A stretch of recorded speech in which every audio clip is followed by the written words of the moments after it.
Papá gordo y sin educación. Esas 5 palabras salieron de la boca de mi hijo Kevin como balas directo a mi corazón, ahí mismo en la cocina de la casa que había comprado con el dinero ganado, reparando carros durante 30 años en Los Ángeles. Me quedé parado junto a la estufa donde estaba calentando los frijoles refritos, con la cuchara de madera en la mano, sin poder moverme. El olor del café de olla que acababa de preparar como me enseñó mi madre en Michoacán, se mezcló con el sabor amargo que se me quedó en la boca al escuchar a mi propio hijo, mi única familia desde que Patricia murió, hablarme como si fuera basura. Kevin estaba hablando por teléfono con alguien, riéndose con esa risa que ya no era para mí, explicándole a quien fuera del otro lado que no podía salir porque mi papá gordo y sin educación está aquí molestando. No sabía que yo había bajado temprano a prepararle el desayuno como hacía cada sábado, desde que tenía memoria, los mismos huevos con chorizo que le gustaban desde niño, el mismo pan dulce de la panadería, La Guadalupana, en la calle Primera, donde doña Carmen me guardaba las conchas más frescas, porque sabía que eran para mi muchacho. Se me hizo un nudo en la garganta tan grande, que pensé que me iba a ahogar con mis propias lágrimas que no dejé salir. Los hombres de mi generación, no lloramos delante de nadie, pero por dentro se me partió algo que llevaba años construyendo con paciencia de padre. ¿Papá gordo y sin educación? Eso era lo que pensaba de mí después de todos estos años con las manos metidas en motores, arreglando transmisiones descompuestas para que él pudiera estudiar en la universidad más cara de Los Ángeles. Kevin colgó el teléfono y me miró como si recién se hubiera dado cuenta de que estaba ahí, con mi pijama vieja de franela y mis pantuflas desgastadas, sosteniendo la cuchara como un tonto. ¿Qué tanto haces aquí tan temprano, pa? Me preguntó con esa voz que usaba cuando quería que me fuera rápido. Esa voz que había aprendido a usar conmigo desde que empezó la universidad. Ya no era papi como cuando era niño y me esperaba en el taller para ayudarme a organizar las herramientas después de la escuela. Ahora era pa, seco, frío, como si hasta mi nombre le diera vergüenza. Te estaba haciendo el desayuno, mijo, le dije bajito, señalando los huevos que se estaban enfriando en el sartén. Son sábado. Él se pasó la mano por el pelo. Ese pelo que Patricia siempre decía que había heredado de mi lado de la familia. Y suspiró como si le hubiera arruinado la mañana. No tengo hambre, pa. Además voy a salir. Salir. Siempre tenía que salir cuando yo estaba en casa. Cuando llegaba del taller con las manos manchadas de grasa, él salía. Cuando me levantaba temprano los fines de semana, él tenía prisa. Cuando trataba de platicar con él sobre los carros que reparaba, como antes cuando era niño, siempre tenía algo más importante que hacer. Me quedé ahí parado mientras él subía las escaleras de 2 en 2, escuchando sus pasos pesados sobre la madera. En esa época, cuando él tenía 12 años, me ayudaba en el taller los sábados, me pasaba las llaves inglesas y me preguntaba cómo funcionaba cada parte del motor. Papá, ¿me enseñas a cambiar aceite? Me decía con esos ojos brillantes que ya no me miraba igual. Ahora cuando pasaba por mi taller Mendoza Auto Repair, en la avenida César Chávez, ni siquiera volteaba a saludar.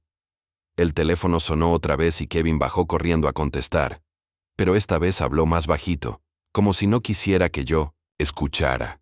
Alcancé a oír pedazos de la conversación. No, no puede oír. Mi viejo está aquí. Ya sabes cómo es. ¿Mi viejo? ¿Cuándo había dejado de ser mi papá para convertirme en mi viejo? En todos estos años, con las manos metidas en aceite de motor, había escuchado a los clientes jóvenes hablar así de sus padres, pero nunca pensé que mi propio hijo me vería como un mecánico ignorante más. Apagué la estufa y tiré los huevos a la basura. Ya no tenía hambre. Me serví una taza del café de olla que había hecho con tanto cuidado. Ese mismo café que Patricia me había enseñado a preparar con canela de Veracruz y piloncillo real. El café sabía igual que siempre, pero en mi boca tenía gusto a tristeza. ¿En qué momento mi hijo había empezado a sentir vergüenza del olor a grasa que llevaba en la ropa? ¿En qué momento el hombre que había reparado miles de carros para pagarle sus estudios Se había convertido en papá gordo y sin educación. Kevin terminó su llamada y se fue sin despedirse, como había empezado a hacer últimamente. Solo, escuché el portazo de la puerta principal y el sonido de su carro arrancando.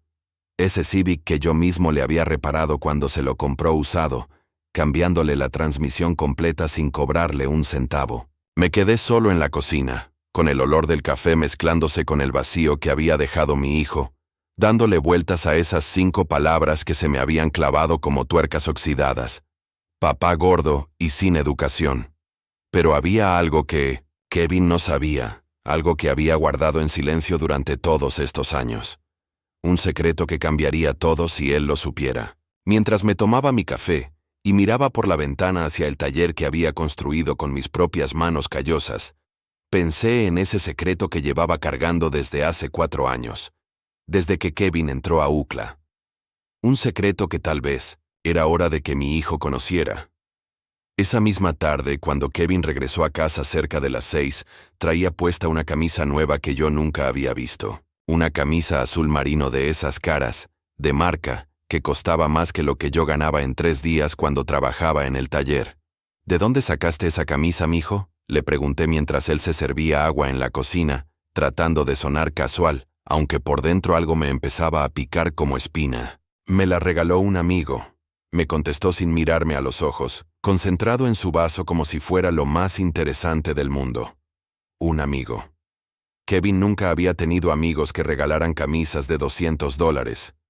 En todos los años que llevaba estudiando en UCLA, los únicos muchachos que había conocido eran esos compañeros de clase que a veces mencionaba por sus nombres gringos: Brandon, Tyler, Madison.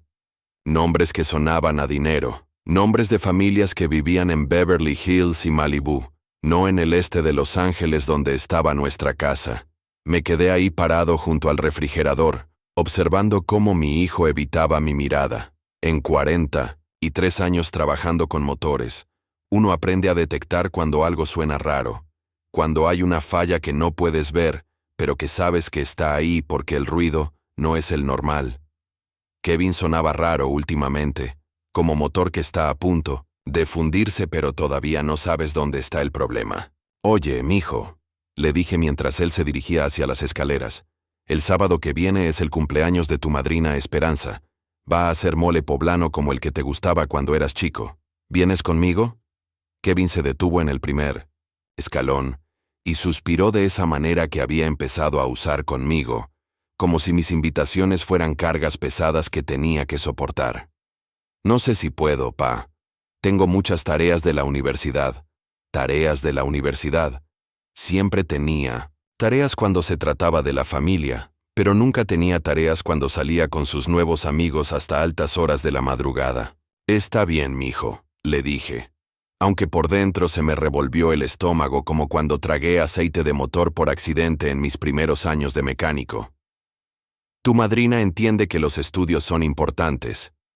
Esa noche, mientras veía las noticias en español en mi sillón de siempre, el que Patricia había escogido cuando nos casamos en 1978, escuché a Kevin hablando por teléfono otra vez.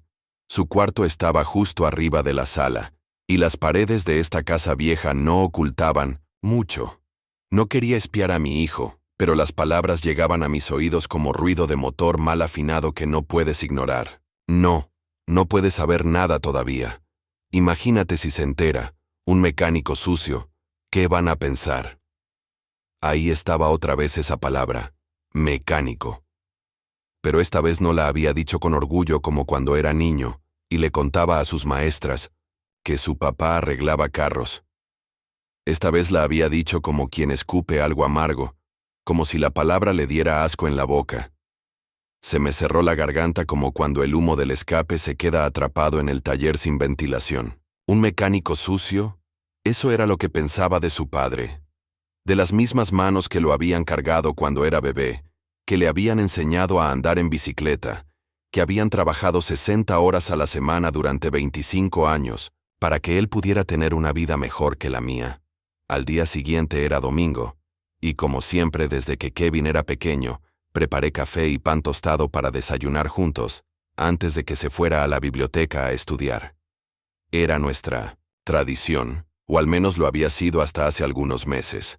Pero cuando bajé a la cocina a las 8 de la mañana, Kevin ya se había ido. Su plato estaba sucio en el fregadero, con restos de cereal caro de esos que compraba él mismo, no las hojuelas de maíz baratas que comíamos cuando él era niño. Sobre la mesa estaba su laptop abierta, y por accidente mi vista se fue hacia la pantalla. No quería revisar sus cosas, nunca había sido de esos padres entrometidos, pero ahí en la pantalla estaba abierto su Facebook. En la foto de perfil, aparecía Kevin sonriendo junto a 3 muchachos güeros, todos vestidos con ropa, cara.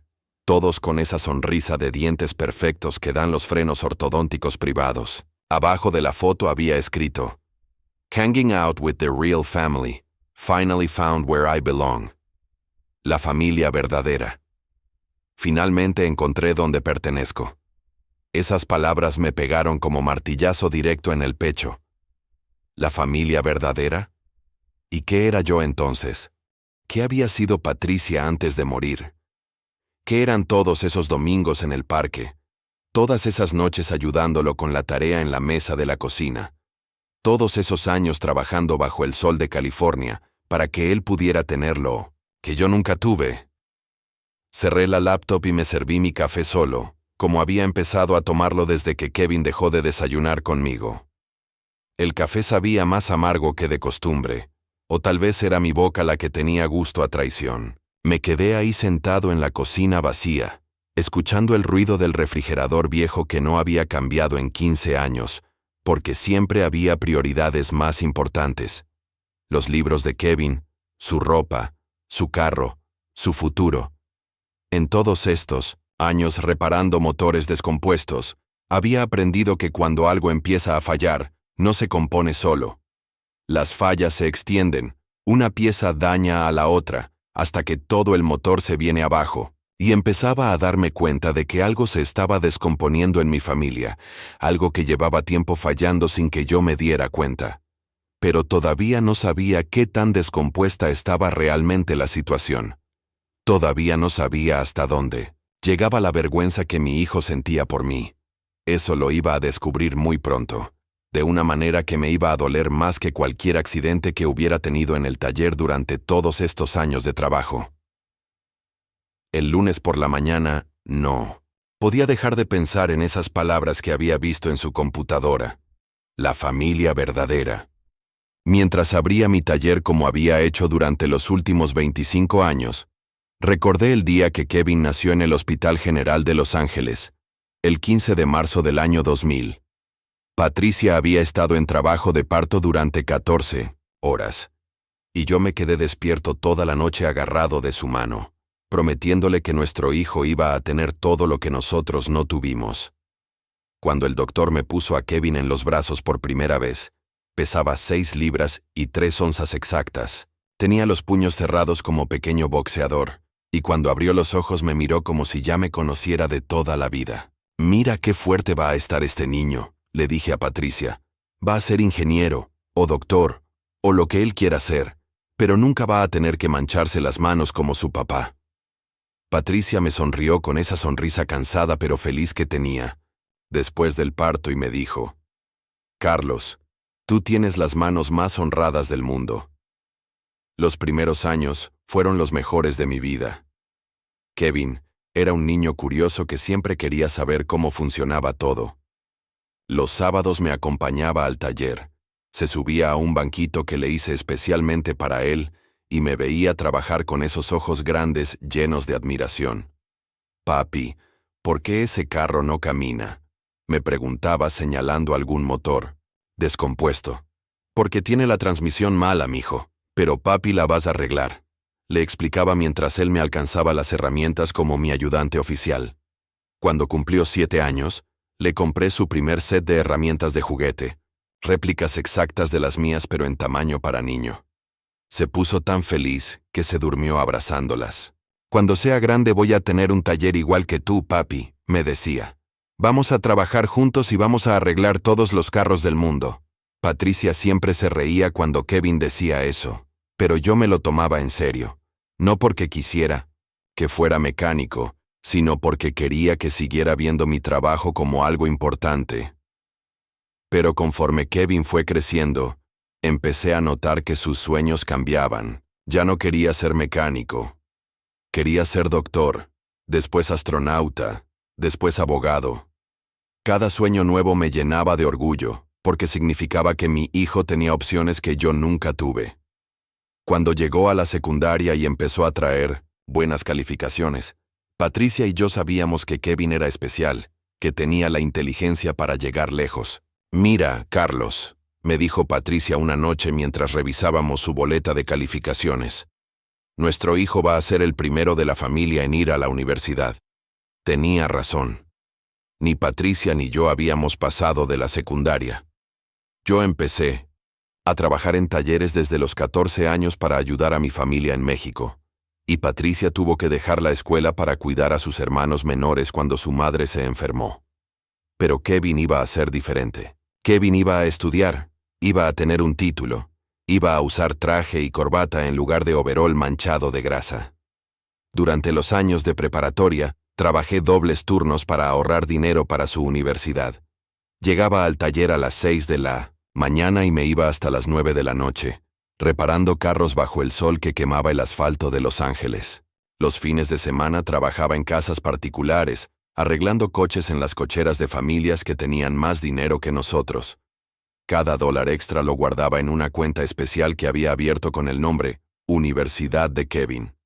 Cuando Patricia se enfermó de cáncer en el último año de preparatoria de Kevin, tuve que usar parte de esos ahorros para pagar su tratamiento.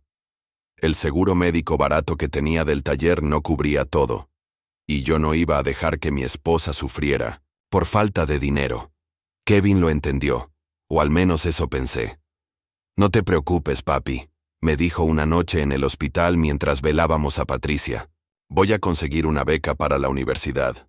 Tú no te preocupes por nada». Y sí consiguió una beca parcial para UCLA, pero parcial significaba que yo todavía tenía que pagar la mitad. $15,000 al año que no tenía, pero que conseguiría aunque tuviera que trabajar hasta morirme. Después del funeral de Patricia, vendí su carro, vendí sus joyas, vendí todo lo que pude vender para completar el primer año de Kevin en la universidad. Los siguientes 3 años fueron los más duros de mi vida. Trabajaba desde antes del amanecer hasta después del anochecer. Aceptaba cualquier trabajo que llegara al taller, por pequeño que fuera. Mis manos se pusieron más callosas. Mi espalda empezó a dolerme permanentemente, y mis rodillas crujían cada vez que me agachaba a revisar un motor. Pero cada semestre, cuando llegaba la cuenta de UCLA por $15,000, yo tenía el dinero listo. Kevin nunca preguntó cómo conseguía ese dinero.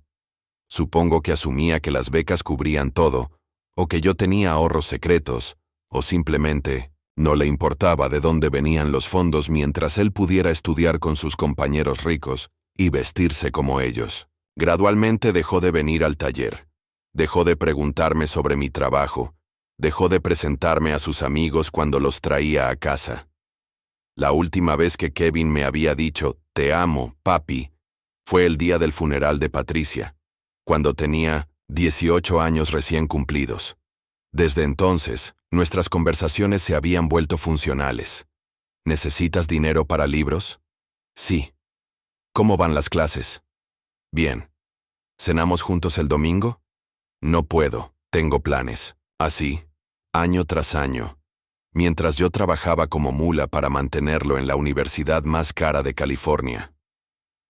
Ahora, parado en mi taller un lunes por la mañana, con las manos manchadas del aceite de siempre y el cuerpo cansado de los años, me daba cuenta de que en algún momento del camino había perdido a mi hijo. Había ganado el dinero para educarlo, pero había perdido su respeto. Había logrado que estudiara con los ricos, pero ahora se avergonzaba del pobre que lo había hecho posible.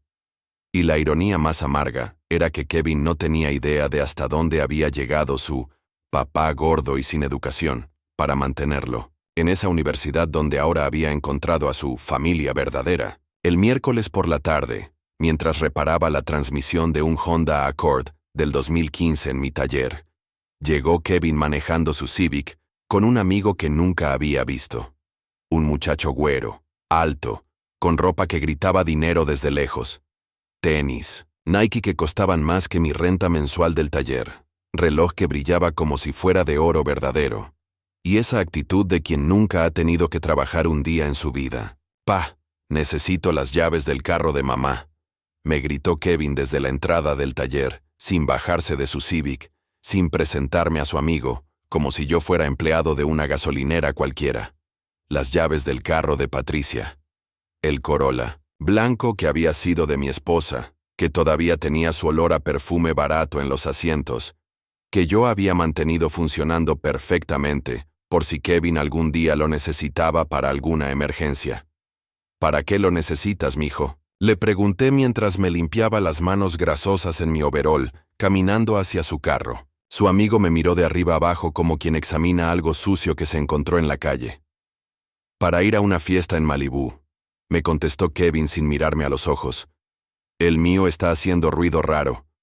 Su carro estaba haciendo ruido raro, y no me había pedido que lo revisara. Su papá mecánico, que había arreglado ese mismo motor 2 veces en los últimos años, que conocía cada tornillo de ese Civic, y él prefería pedir prestado otro carro antes que pedirme ayuda. Se me hizo un nudo en el estómago como cuando comes algo echado a perder. «Oye, Kevin», le dije acercándome a la ventana de su carro, «si quieres bajo el capó y le echo un vistazo rápido. Seguramente es algo fácil de arreglar». Su amigo se rió por lo bajo, una risita que sonó como burla disfrazada de diversión. «No tengo tiempo, pa», me contestó Kevin con esa voz impaciente que había perfeccionado últimamente. «Solo dame las llaves». Fui por las llaves a mi oficina, que quedaba en la parte de atrás del taller. Mientras caminaba, escuché a su amigo preguntarle, «¿Ese es tu papá?», y la respuesta de Kevin me partió el alma. «Sí, pero no te preocupes. Ya casi me gradúo y no voy a tener que venir por aquí más. No voy a tener que venir por aquí más». Como si mi taller fuera una carga, como si yo fuera una obligación de la que tenía ganas de liberarse. Cuando regresé con las llaves, Kevin las agarró sin decir gracias, arrancó el motor y se fue con su amigo sin despedirse. Me quedé parado en la entrada de mi taller, viendo cómo se alejaba el Corolla de Patricia manejado por mi hijo, que se llevaba a su amigo rico para una fiesta en Malibú, donde seguramente no iba a mencionar que su papá era un mecánico sucio del este de Los Ángeles. Esa noche regresó pasadas las 2 de la mañana. Lo escuché llegar porque el Corolla de Patricia tenía un ruido específico en el motor que yo conocía perfectamente. Se estacionó afuera de la casa y se quedó ahí unos minutos hablando por teléfono antes de entrar. Desde mi cuarto, que daba hacia la calle, alcanzaba a escuchar pedazos de su conversación. Increíble la casa de Tyler, piscina con vista al océano. Ojalá pudiera vivir así. Mi viejo nunca va a entender este mundo. Mi viejo nunca va a entender este mundo. ¿Qué mundo? ¿El mundo donde la gente tenía dinero para casas con vista al mar? ¿El mundo donde no tenías que trabajar con las manos para ganarte la vida? ¿El mundo donde podías despreciar a tu padre porque no encajaba con tus nuevos amigos ricos? El viernes por la mañana, tuve que ir al banco a depositar los pagos de la semana. En la fila de espera, escuché a una señora mexicana mayor hablándole a su amiga sobre su hijo que estudiaba en UCLA. «Mi Roberto ya casi se gradúa de ingeniero», decía con orgullo. «Siempre me dice, mamá, todo lo que soy te lo debo a ti. Es tan agradecido, tan bueno conmigo». Sus palabras me dolieron como puñalada en el estómago. ¿Cuándo había sido la última vez que Kevin me había agradecido algo? ¿Cuándo había reconocido, aunque fuera un solo sacrificio de los miles, que había hecho por él? No podía recordarlo. Todo lo que recordaba eran excusas para no pasar tiempo conmigo, miradas de vergüenza cuando llegaba a buscarlo a la universidad con mi pick-up manchada de grasa, y esa manera nueva que tenía de hablarme como si fuera un estorbo en su vida perfecta. Esa misma tarde, mientras organizaba las facturas en mi escritorio del taller, encontré los recibos de todos los pagos que le había hecho a UCLA durante estos 4 años. Una pila de papeles amarillentos que sumaban más de $60,000, dinero que había salido de mi espalda dolorida, de mis manos callosas, de mis rodillas que crujían cada mañana cuando me levantaba a trabajar. $60,000 para que mi hijo pudiera sentarse en salones de clase con muchachos ricos y aprender a sentir vergüenza de su padre. $60,000 para financiar su educación y su ingratitud al mismo tiempo. $60,000 que había pagado con gusto, creyendo que estaba invirtiendo en el futuro de mi hijo, sin saber que estaba pagando para que él aprendiera a despreciarme. Me quedé ahí sentado en mi oficina pequeña, rodeado de herramientas viejas y recibos de pagos universitarios, preguntándome en qué momento había perdido a mi hijo. Había sido gradual, como cuando un motor se va desgastando, poquito a poquito hasta que un día ya no sirve, o había sido de repente, como cuando una banda se rompe y todo se descompone de golpe. Lo que sí sabía era que algo tenía que cambiar. No podía seguir siendo el mecánico sucio que financiaba la vida universitaria de un hijo que se avergonzaba de él. No podía seguir trabajando como mula para mantener a alguien que me veía como obstáculo para llegar a su familia verdadera, pero todavía no sabía hasta dónde estaba dispuesto a llegar Kevin con su desprecio hacia mí. Eso lo iba a descubrir el fin de semana siguiente, cuando por primera vez en 4 años decidí hacer algo que jamás había hecho: presentarme sin avisar en su universidad para ver con mis propios ojos cómo me trataba delante de sus amigos ricos. El sábado por la mañana tomé una decisión que jamás había tomado en 4 años: manejar hasta UCLA para ver a Kevin, no para llevarlo dinero, no para resolver algún problema, sino simplemente para visitarlo como cualquier padre orgulloso visita a su hijo en la universidad. Me puse mi camisa menos manchada, una azul de cuadros que Patricia me había comprado para Navidad hace 3 años, y manejé mi pick-up Ford del 98 por la autopista 405 rumbo a Westwood, UCLA. Era un mundo completamente diferente al mío: edificios enormes, jardines perfectos, estudiantes caminando con mochilas que costaban más que mi sueldo de una semana. Estacioné mi pick-up entre 2 BMW relucientes y me sentí como cucaracha en pastel de bodas. Pero era el papá de Kevin, tenía derecho a estar ahí, tenía derecho a estar orgulloso de mi hijo que estudiaba en ese lugar tan elegante. Encontré a Kevin en la cafetería principal, sentado en una mesa con 4 de sus amigos, todos güeros, todos con ropa de marca, todos con esa confianza que da crecer con dinero. Kevin estaba riéndose de algo que había dicho uno de ellos, con una sonrisa que hacía años no me regalaba a mí.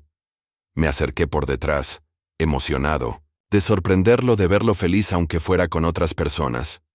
«Kevin, mijo», le grité desde lejos, levantando la mano para saludarlo. «¡Qué sorpresa verte aquí!». La reacción de Kevin fue como si alguien le hubiera echado agua helada encima. Su sonrisa se borró inmediatamente. Sus ojos se llenaron de pánico, y miró a sus amigos como pidiendo perdón por adelantado. «Papá», me dijo con una voz tan baja que apenas se escuchaba. «¿Qué haces aquí?» «Vine a verte, mijo», le contesté acercándome a su mesa, sin darme cuenta todavía de que algo estaba muy mal. «Tenía ganas de conocer a tus amigos, de ver dónde estudias». Sus amigos me miraron como si fuera un alien que había aterrizado en su mesa. Uno de ellos, un muchacho rubio con una sonrisa que no llegaba a los ojos, se levantó y le tendió la mano. «Mucho gusto, señor», me dijo en inglés, aunque yo le había hablado a Kevin en español. «Mendoza», le contesté en mi inglés quebrado, estrechándole la mano que tenía suave como de bebé. «Carlos Mendoza. Soy el papá de Kevin». «Oh», dijo el muchacho, intercambiando miradas con sus amigos. «We didn't know Kevin had family visiting». Kevin se puso rojo como tomate maduro. «Papá», me dijo entre dientes, «estoy ocupado ahora. ¿Por qué no mejor hablamos en casa?» Pero yo no entendía por qué Kevin estaba actuando así. Había manejado 40 minutos para verlo, me había puesto mi mejor camisa, había venido con la ilusión de conocer a sus amigos y tal vez invitarlos a almorzar. «No te preocupes, mijo», le dije jalando una silla vacía de otra mesa. «Puedo esperar a que terminen». Fue entonces cuando pasó algo que me partió el alma en 1000 pedazos. Kevin se levantó bruscamente de su silla, me agarró del brazo y me jaló hacia un rincón de la cafetería lejos de sus amigos. «Papá, por favor», me dijo con una voz llena de desesperación y vergüenza. «No puedes estar aquí así». «¿Así cómo, mijo?», le pregunté, aunque ya empezaba a entender lo que estaba pasando. «Así, con esa ropa, oliendo a aceite de motor, hablando en español tan fuerte. Estos muchachos no entienden». Su voz se quebró como cuando era niño y había hecho algo malo, pero esta vez el malo era yo. El malo era su papá, que olía a trabajo honesto, que hablaba el idioma de sus padres, que usaba la ropa que podía comprar con su sueldo de mecánico. «No entiendo, Kevin», le dije, aunque sí entendía perfectamente. «¿Te da pena que sea tu papá?». Kevin no me contestó con palabras. Su silencio fue la respuesta más clara que me pudo haber dado. Se quedó ahí parado, mirando hacia la mesa donde sus amigos esperaban, calculando cuánto daño había hecho mi presencia a su imagen cuidadosamente construida. «Está bien, mijo», le dije con una tranquilidad que no sentía, mientras se me hacía un nudo en la garganta del tamaño de un puño. «Ya entendí». Regresé caminando hacia la salida de la cafetería, pasando junto a la mesa de sus amigos, que me miraron como si fuera un espectáculo de circo. Escuché que uno de ellos le preguntó a Kevin en inglés, «¿Is that really your dad?». Y la respuesta de Kevin me terminó de destruir. «It's complicated. It's complicated». Su papá era complicado. El hombre que había trabajado 60 horas a la semana para pagar sus estudios era complicado. El hombre que había vendido todo lo que tenía para mantenerlo en esa universidad de ricos era complicado. El hombre que lo había amado más que a su propia vida era demasiado complicado para presentar a sus amigos nuevos. Caminé hacia mi pickup, con las piernas temblándome como hojas en temblor. Me subí, cerré la puerta, y me quedé ahí sentado, 5 minutos tratando de respirar normal. En 43 años trabajando con motores, había tenido muchos accidentes. Me había quemado con soldadura. Me había cortado con láminas. Me había machacado los dedos con martillos. Pero nunca en mi vida había sentido un dolor como el que estaba sintiendo en ese momento. Mientras manejaba de regreso a casa, por la autopista 405, con los ojos nublados pero sin llorar porque los hombres de mi generación no lloramos en público, tomé una decisión que cambiaría todo entre Kevin y yo. Una decisión que llevaba años gestándose en mi corazón herido, pero que ese día finalmente había madurado. Mi hijo se avergonzaba de mí. Mi hijo consideraba que su papá era demasiado complicado para su nueva vida. Mi hijo prefería negar mi existencia antes que reconocer que todo lo que tenía se lo debía a un mecánico sucio del este de Los Ángeles. Pero había algo que Kevin no sabía, algo que estaba a punto de descubrir. Algo que le iba a enseñar el verdadero significado de la palabra complicado. Esa noche llegué a casa con el alma hecha pedazos, pero también con una claridad que no había tenido en años. Me senté en mi sillón de siempre, el que Patricia había escogido cuando nos casamos, y por primera vez en mucho tiempo no prendí la televisión. Solo me quedé ahí en silencio, dándole vueltas a lo que había pasado en UCLA. Tratando de procesar el hecho de que mi propio hijo se avergonzaba tanto de mí, que prefería negarme antes que presentarme. Kevin llegó cerca de las 11 de la noche, entró directo a su cuarto sin saludarme, como si nada hubiera pasado, como si no me hubiera humillado delante de sus amigos ricos, como si no me hubiera llamado complicado cuando le preguntaron si yo era realmente su papá. Me quedé escuchando sus pasos en el piso de arriba, esperando que bajara a disculparse, a explicarme por qué había actuado así, a decirme que había sido un malentendido. Pero Kevin nunca bajó. Se encerró en su cuarto con su música, con su vida nueva, con su vergüenza de tener un papá mecánico, y yo me quedé ahí abajo, en la sala donde habíamos visto tantas películas juntos cuando era niño, donde le había enseñado a hacer la tarea cuando estaba en primaria, donde había llorado en mis brazos el día que murió su mamá. Durante las siguientes horas, mientras Kevin dormía arriba sin ninguna preocupación, yo estuve despierto repasando cada detalle de los últimos 4 años, cada pago que había hecho a UCLA, cada sacrificio que había aceptado sin quejarme, Cada vez que había trabajado enfermo para no perder el dinero de sus estudios. Todo para que al final mi hijo pudiera decir que su papá era complicado. Teme. Levanté de mi sillón y fui a mi oficina casera, un rincón del garaje donde guardaba todos mis papeles importantes. Saqué la caja de metal donde tenía los documentos de la casa, los recibos del taller y, sobre todo, los papeles de UCLA. Toda la documentación de 4 años financiando la educación de Kevin. 4 años manteniendo en secreto la verdad de cómo se pagaba realmente su universidad. Ahí estaban los contratos que había firmado con UCLA, los documentos donde aparecía mi nombre como el responsable financiero de Kevin Mendoza, los recibos de los pagos semestrales de $15,000 que había estado haciendo religiosamente durante 4 años. Kevin pensaba que todo se pagaba con becas, con ayuda del gobierno, con magia. Nunca se había preguntado de dónde salía realmente el dinero para su educación en la universidad más cara de California.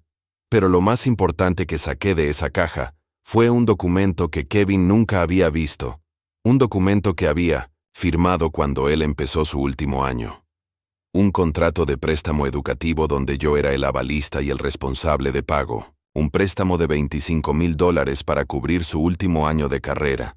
Un préstamo que vencía en 2 meses, justo antes de su graduación. Kevin no sabía que existía ese préstamo. Kevin no sabía que si ese préstamo no se pagaba, automáticamente sería dado de baja de UCLA y no podría graduarse. Kevin no sabía que toda su educación, toda su vida nueva con sus amigos ricos, todo su futuro como ingeniero, dependía de que su papá complicado siguiera haciendo los pagos. Me quedé ahí sentado en mi oficina improvisada, con todos los documentos extendidos sobre mi escritorio viejo, calculando números que conocía de memoria. Después de 4 años pagando la universidad de Kevin, después de vender el carro de Patricia, después de trabajar 70 horas a la semana, después de no tomarme ni una sola vacación, mis ahorros estaban completamente agotados. El préstamo de $25,000 vencía el 15 de mayo, exactamente 6 semanas antes de la graduación de Kevin. Si no pagaba esa cantidad, Kevin sería suspendido inmediatamente de UCLA y perdería no solo su último semestre, sino también la posibilidad de graduarse. 4 años de estudios se irían a la basura por falta de pago. Había estado planeando trabajar turnos extra, vender algunas de mis herramientas, tal vez pedir un segundo préstamo para conseguir esos $25,000 finales. Todo, por Kevin. Todo para que pudiera graduarse y conseguir el trabajo bien pagado que había estado esperando en una empresa de ingeniería en Santa Mónica. Todo para que pudiera seguir viviendo en el mundo de sus amigos ricos sin tener que complicarse con su papá mecánico. Pero esa noche, después de lo que había pasado en UCLA, después de ver con mis propios ojos cómo Kevin me había negado, delante de sus amigos, después de escuchar que su papá era complicado, empecé a pensar diferente. Empecé a preguntarme, ¿por qué tenía que seguir financiando la educación de alguien que se avergonzaba de mí? ¿Por qué tenía que seguir trabajando como esclavo para mantener a un hijo que me veía como estorbo? ¿Por qué tenía que seguir sacrificando mi salud, mi dinero, mi dignidad, para pagar los estudios de alguien que prefería negar mi existencia? ¿Por qué Kevin merecía graduarse de UCLA si consideraba que su papá era demasiado sucio para presentar a sus amigos? Por primera vez en 4 años, empecé a considerar una posibilidad que nunca antes había pasado por mi mente. ¿Qué pasaría si simplemente no pagaba el préstamo? ¿Qué pasaría si dejaba que Kevin se enfrentara a las consecuencias de sus actos? ¿Qué pasaría si mi hijo complicado le enseñaba a Kevin lo que realmente significaba la palabra complicado? Me quedé despierto hasta las 5 de la mañana, calculando, pensando, decidiendo. Por 4 años había sido el papá. Perfecto, el que pagaba sin preguntar, el que se sacrificaba sin quejarse, el que trabajaba en silencio para que Kevin pudiera brillar, pero tal vez había llegado el momento de que Kevin aprendiera de dónde venía realmente el dinero que había estado financiando su nueva vida de rico. Tal vez había llegado el momento de que mi hijo descubriera quién era realmente su papá complicado. Durante los siguientes días actué completamente normal con Kevin. Le preparé el desayuno como siempre. Le pregunté por sus clases. Le dejé usar el Corolla de Patricia cuando lo necesitó. Él también actuó como si nada hubiera pasado en UCLA, como si no me hubiera llamado complicado delante de sus amigos, como si no me hubiera jalado a un rincón para pedirme que me fuera porque le daba vergüenza. Pero por dentro, yo estaba haciendo cálculos que Kevin no podía imaginar. Cada mañana, antes de abrir el taller, me sentaba en mi oficina improvisada y revisaba los documentos de UCLA una y otra vez. El préstamo de $25,000 vencía el 15 de mayo. Faltaban exactamente 5 semanas. Kevin se graduaría el 30 de junio, 6 semanas después del vencimiento del préstamo. Si no pagaba, Kevin sería dado de baja inmediatamente y no podría graduarse. 4 años de estudios se convertirían en nada. Pero más importante que eso, Kevin finalmente sabría quién había estado pagando su educación todo este tiempo. Kevin finalmente entendería que su papá complicado era la única razón por la que había podido estudiar con sus amigos ricos. El miércoles por la mañana hice algo que nunca había hecho en 4 años. Llamé a la oficina de ayuda financiera de UCLA. Hablé con una señora llamada Margaret que llevaba el caso de Kevin desde que empezó la universidad. «Señor Mendoza», me dijo en inglés con acento americano, «usted ha sido un pagador ejemplar durante todos estos años. Nunca se ha atrasado ni un solo día con los pagos. ¿Hay algún problema con el último préstamo?» «Estoy considerando mis opciones», le dije, eligiendo cada palabra cuidadosamente. ¿Qué pasaría exactamente si no pudiera hacer el pago final? Hubo una pausa al otro lado de la línea. «Bueno, señor Mendoza, si el préstamo no se paga en la fecha de vencimiento, Kevin sería automáticamente suspendido de la universidad. No podría asistir a clases, no podría tomar sus exámenes finales, y no podría graduarse. Sería como si nunca hubiera estudiado aquí. ¿Y no hay manera de arreglar eso después?» «Me temo que no, señor. Una vez que un estudiante es suspendido, por falta de pago, perdería todos sus créditos acumulados. Tendría que empezar de cero en otra universidad, si es que alguna lo acepta con ese historial». Colgué el teléfono con una extraña sensación de poder que no había sentido en años. Por primera vez desde que Kevin había empezado la universidad, yo tenía control sobre algo. Por primera vez, las decisiones importantes no las tomaba él con sus amigos ricos, sino su papá complicado, con sus manos callosas. Esa misma tarde, mientras Kevin estaba en clases, fui al banco donde tenía mi cuenta de ahorros. La cuenta, que había estado alimentando religiosamente durante 4 años para pagar la educación de mi hijo. La cuenta que ahora tenía exactamente $7,300, muy lejos de los $25,000 que necesitaba para el último pago. «Señor Mendoza», me dijo el gerente del banco, un hombre mexicano como yo que había emigrado a Los Ángeles en los años 80. «Veo que ha estado haciendo retiros muy grandes durante los últimos años. ¿Todo está bien?» «Todo está perfecto», le contesté. «Solo quería saber cuáles son mis opciones si necesito un préstamo personal por $25,000. El gerente revisó mi historial crediticio en su computadora y frunció el ceño. «Con sus ingresos actuales y las deudas que ya tiene, me temo que no calificaría para un préstamo de esa cantidad. Tal vez podríamos ofrecerle $5,000, máximo $8,000. $5,000. $8,000 en el mejor de los casos. Una gota de agua en el océano de los $25,000 que necesitaba. Pero la realidad era que yo ya sabía que no tenía el dinero. La pregunta real era si quería conseguirlo de alguna manera, o si era hora de que Kevin aprendiera algunas lecciones que llevaba 4 años evitando. El jueves por la tarde, Kevin llegó a casa más emocionado de lo que lo había visto en meses. Tenía una carta en la mano y una sonrisa que me recordó al niño que había sido años atrás. «Pa», me dijo sentándose en la mesa de la cocina donde yo estaba tomando café, «me ofrecieron un trabajo increíble». «¿Qué clase de trabajo, mijo?», le pregunté, aunque por la cara que traía ya me imaginaba la respuesta. «Una empresa de 1900, ingeniería en Santa Mónica. Emerson and Associates». Es donde trabaja el papá de Tyler, uno de mis amigos de la universidad. Empiezo en julio, justo después de graduarme. El sueldo inicial es de $80,000 al año. $80,000 al año. Más dinero del que yo había ganado en mis mejores años como mecánico. Kevin se iba a graduar de UCLA, y en 2 meses estaría ganando más dinero que su papá complicado había ganado en toda su vida. Felicidades, mijo, le dije, y mi felicitación era genuina. A pesar de todo lo que había pasado entre nosotros, todavía me alegraba que Kevin tuviera oportunidades que yo nunca tuve.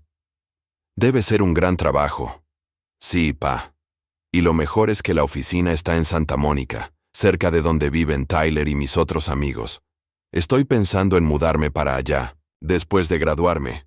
Ya sabes, para estar más cerca del trabajo. Mudarse. Kevin se iba a mudar lejos de mí, lejos de la casa donde había crecido, lejos de los recuerdos de Patricia, lejos de todo lo que había sido su vida antes de volverse complicada.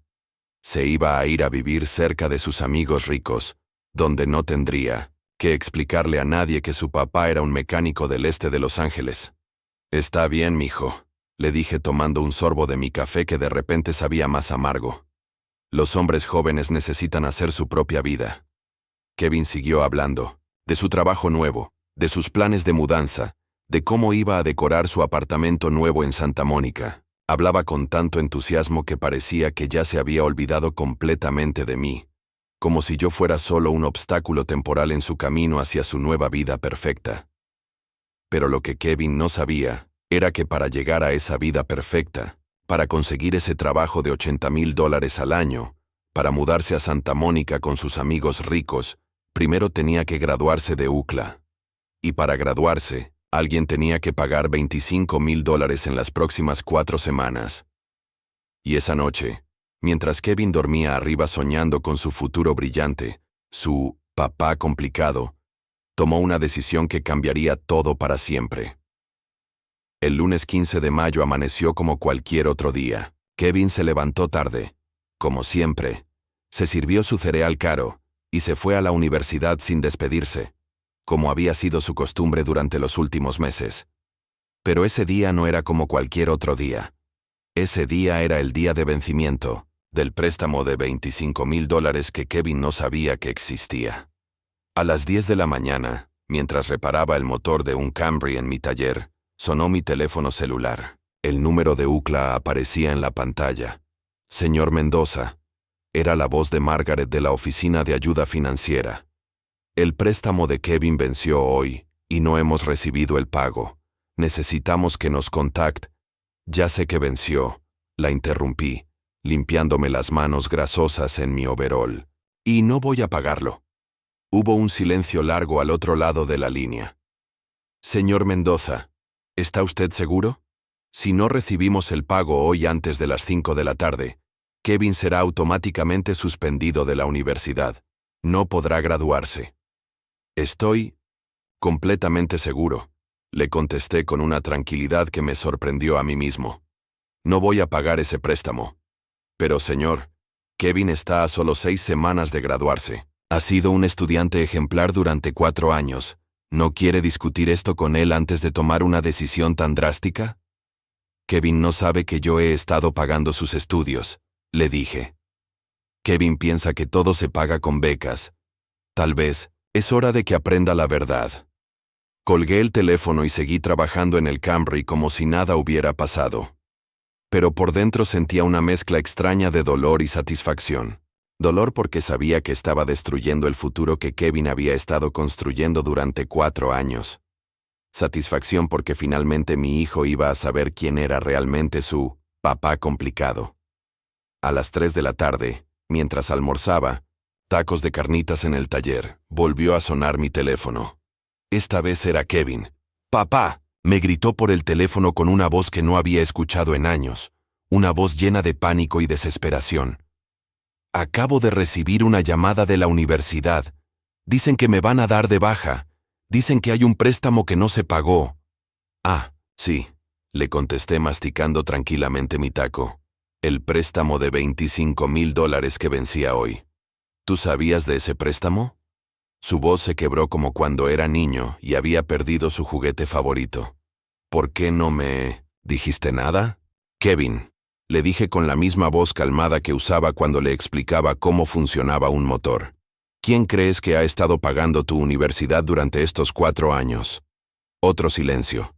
Pero esta vez pude escuchar la respiración agitada de Kevin al otro lado de la línea, el sonido de un motor que acababa de entender que se había quedado sin gasolina. ¿Tú has estado pagando UCLA? Me preguntó con una voz tan pequeña que apenas se escuchaba. $60,000 en 4 años, mijo. Cada semestre, $15,000 que salían directamente de mi cuenta bancaria. Dinero que gané trabajando. 70 horas a la semana. Dinero que conseguí vendiendo el carro de tu mamá. Dinero que ahorré no comprándome ni una camisa nueva en 4 años. Pero las becas. La ayuda financiera. Las becas cubrían 10% de tu educación, Kevin. El otro 90% lo pagaba tu papá complicado. Pude escuchar que Kevin empezó a llorar. Era la primera vez que lo escuchaba llorar desde el funeral de Patricia. Papá, por favor, me rogó con una voz quebrada. Paga el préstamo. Te prometo que te voy a devolver cada centavo cuando consiga trabajo. Te prometo que... ¿Cuándo conseguiste trabajo? Lo interrumpí. Ah, sí, el trabajo de $80,000 al año en Santa Mónica, cerca de tus amigos ricos. El trabajo que conseguiste gracias al papá de Tyler, tu nuevo hermano, de tu familia verdadera. Papá, yo nunca dije... Kevin, le dije con una firmeza que no sabía que tenía. Cuando me preguntaron si yo era tu papá en UCLA, tú dijiste que era complicado. Cuando tus amigos ricos quisieron conocerme, tú me jalaste a un rincón para pedirme que me fuera porque te daba vergüenza. Cuando tenías que elegir entre tu familia verdadera y tu papá mecánico, elegiste a tus amigos. No es cierto, papá. Yo te quiero mucho. ¿Me quieres, Kevin? ¿O quieres mi dinero? Porque durante 4 años has vivido como rico gracias a un papá que consideras demasiado sucio para presentar. Durante 4 años has despreciado al hombre que ha pagado cada libro, cada clase, cada día de tu vida universitaria. Kevin lloraba como no lo había escuchado llorar nunca. Papá, por favor, perdóname. Sé que me porté mal, sé que fui un desagradecido, pero por favor no arruines mi vida por un error. No soy yo quien está arruinando tu vida, Kevin. Soy yo quien, por fin, está dejando de financiar tu ingratitud.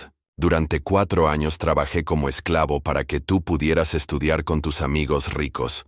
Durante 4 años me sacrifiqué para que tú pudieras vivir una vida que considerabas mejor que la mía.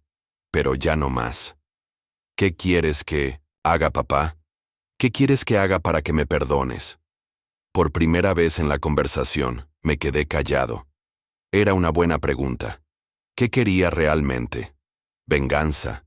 ¿Respeto? ¿Que Kevin aprendiera a valorar lo que había tenido todos estos años sin darse cuenta? Kevin, le dije finalmente. Por 4 años has vivido creyendo que eras mejor que tu papá mecánico. Por 4 años has disfrutado de una educación cara sin preguntarte quién la pagaba. Por 4 años has construido una vida nueva despreciando la vida que te dio esa oportunidad. Tal vez es hora de que aprendas a vivir sin el dinero de tu papá complicado. Pero papá, faltan 6 semanas para graduarme. 6 semanas nada más. 6 semanas que cuestan $25,000 que no voy a pagar. ¿Hay algo que pueda hacer? ¿Alguna manera de arreglar esto?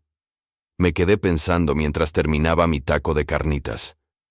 Kevin me había hecho esa pregunta con una desesperación real, con un miedo que finalmente igualaba al dolor que me había causado durante todos estos meses de desprecio. Tal vez, le dije, pero primero tienes que hacer algo por mí. Lo que sea, papá, lo que tú quieras. Esta noche vas a venir a casa. Te vas a sentar en la mesa de la cocina donde te ayudé con la tarea durante 10 años, y me vas a explicar exactamente por qué mi dinero era lo suficientemente bueno para pagar tu universidad, pero yo no era lo suficientemente bueno para presentar a tus amigos. Y colgué el teléfono. Kevin llegó a casa esa noche como alma que lleva el diablo. Entró por la puerta principal gritando mi nombre con una desesperación que no había escuchado desde que era niño y tenía pesadillas. «Papá, papá, por favor».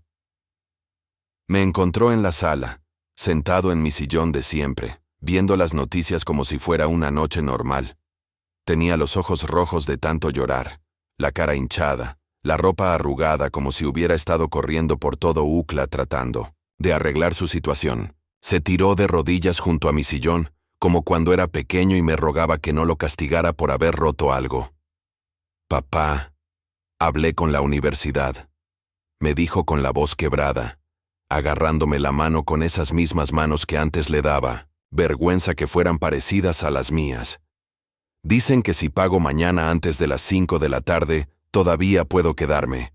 Por favor, papi, por favor no destruyas mi vida. Papi». Hacía más de 2 años que no me decía papi. Desde que había empezado la universidad, era pa cuando estaba de buenas, y mi viejo cuando hablaba de mí con sus amigos. Pero ahora, cuando necesitaba algo desesperadamente, volvía a ser papi. «Kevin», le dije quitando mi mano de la suya. Suavemente. «Siéntate en la mesa de la cocina, tenemos que hablar». Fue hasta la cocina como perrito regañado, arrastrando los pies, con la cabeza agachada. Se sentó en la misma silla donde había hecho la tarea durante 10 años, donde había comido miles de desayunos que yo le preparaba, donde había llorado cuando se murió Patricia. Yo me senté frente a él, en mi lugar de siempre, y por primera vez en años Kevin me miró directamente a los ojos. «Explícame», le dije con una calma que me costaba mucho trabajo mantener. «¿Por qué mi dinero era lo suficientemente bueno para pagar tu universidad, pero yo no era lo suficientemente bueno para presentar a tus amigos?» Kevin empezó a llorar otra vez, pero esta vez en silencio, con lágrimas que le rodaban por las mejillas sin hacer ruido. «Papá, yo no sabía que tú estabas pagando todo. Pensé que las becas...» «Kevin», lo interrumpí. «Eso no contesta mi pregunta. Te voy a preguntar otra vez. ¿Por qué te daba vergüenza que fuera tu papá?» Se quedó callado un largo rato, mirando la mesa de madera que yo había reparado 3 veces durante todos estos años. Finalmente levantó la vista y me dio la respuesta más honesta que me había dado en mucho tiempo. «Porque mis amigos de UCLA vienen de familias con dinero», me dijo con una voz tan bajita que apenas se escuchaba. «Sus papás son doctores, abogados, dueños de empresas, viven en casas enormes, manejan carros nuevos, van de vacaciones a Europa, y yo quería encajar con ellos. ¿Y para encajar tenías que negar que tu papá existe? No quería negarte, papá.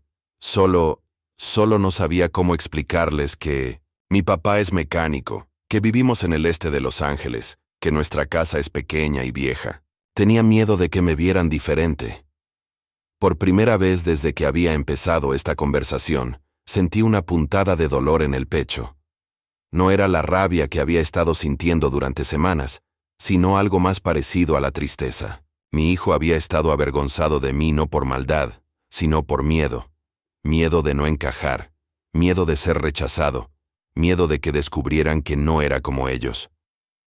«Kevin», le dije inclinándome hacia adelante, ¿sabes cuántas horas trabajé para pagar cada semestre de tu universidad? Negó con la cabeza, limpiándose las lágrimas con la manga de su camisa cara. 70 horas a la semana. Llegaba al taller a las 6 de la mañana y me iba a las 9 de la noche. Los sábados trabajaba en casas particulares. Los domingos reparaba carros en el patio de la casa para ganar dinero extra. Durante 4 años no me tomé ni una sola vacación, no me compré ni una camisa nueva, no gasté un peso en mí mismo que no fuera absolutamente necesario. Kevin lloraba más fuerte ahora, con sollozos que le sacudían todo el cuerpo. ¿Sabes qué vendí para pagar tu primer año? Seguí hablando, porque necesitaba que entendiera completamente lo que había costado su educación. El carro de tu mamá, las joyas que le había regalado en nuestros aniversarios, su anillo de bodas que pensaba dejarte de herencia. Todo lo vendí para que tú pudieras estudiar con tus amigos ricos. Papá, por favor para, me rogó entre sollozos. Ya entendí, ya sé que fui un mal agradecido. Pero por favor no arruines mi vida por mis errores. No estoy arruinando tu vida, Kevin. Estoy dejando de financiar tu ingratitud. Durante 4 años trabajé como animal para que tú pudieras vivir una fantasía donde eras igual a los muchachos, ricos. Pero nunca fuiste igual a ellos, mijo. La diferencia es que ellos son ricos de verdad, y tú eras rico con el dinero de tu papá mecánico. Kevin se quedó callado por un largo rato, procesando lo que le había dicho. Cuando finalmente habló, su voz sonaba diferente, más madura, como si hubiera envejecido años en una sola conversación. ¿Qué puedo hacer para arreglar esto, papá? Dime qué hacer y lo hago. Lo miré fijamente, tratando de decidir si realmente había aprendido la lección o si solo estaba diciendo lo que pensaba que yo quería escuchar. En todos estos años como mecánico, había aprendido que cuando algo se rompe muy mal, a veces es mejor reemplazarlo completo que tratar de repararlo. Primero, le dije, vas a llamar a todos tus amigos de UCLA y les vas a decir la verdad. Les vas a decir que tu papá es mecánico, que vive en el este de Los Ángeles, y que él ha pagado cada peso de tu educación durante 4 años. Kevin palideció. Papá, si hago eso, si haces eso, vas a descubrir quiénes son tus amigos, de verdad, y quiénes solo eran compañeros de la fantasía que estabas viviendo. ¿Y después? Después, le dije levantándome de mi silla. Vamos a ver si tu papá complicado todavía tiene suficiente amor por su hijo como para conseguir $25,000 en 24 horas. Kevin me miró con una mezcla de esperanza y terror. ¿Vas a pagar el préstamo? Voy a intentarlo, le dije, pero no porque tú me lo ruegues, sino porque a pesar de todo lo que ha pasado, sigues siendo mi hijo, y los padres no dejamos que nuestros hijos se hundan, aunque ellos hayan tratado de hundirnos a nosotros. Esa noche me quedé despierto hasta las 5 de la mañana, haciendo llamadas, revisando opciones, calculando posibilidades. Tenía 24 horas para conseguir $25,000 que no tenía, para salvar la educación de un hijo que se había avergonzado de mí, para demostrar que el amor de un padre es más fuerte que la ingratitud de un hijo. No sabía si lo iba a lograr, pero sabía que lo iba a intentar. Porque eso es lo que hacen los papás complicados. A las 5 de la mañana del martes, después de una noche sin dormir haciendo llamadas y visitando bancos, conseguí lo imposible. Un préstamo personal usando mi taller como garantía, dinero prestado de 2 compadres mecánicos que habían trabajado conmigo durante años, y los últimos ahorros que tenía escondidos en una cuenta que Patricia había abierto para emergencias. $25,000 exactos que llevé personalmente a UCLA a las 8 de la mañana. Señor Mendoza, me dijo Margaret en la oficina de ayuda financiera con una sonrisa de alivio. Honestamente no pensé que lo fuera a conseguir. Kevin puede continuar con sus clases y graduarse en junio. Sí, le dije firmando los últimos papeles.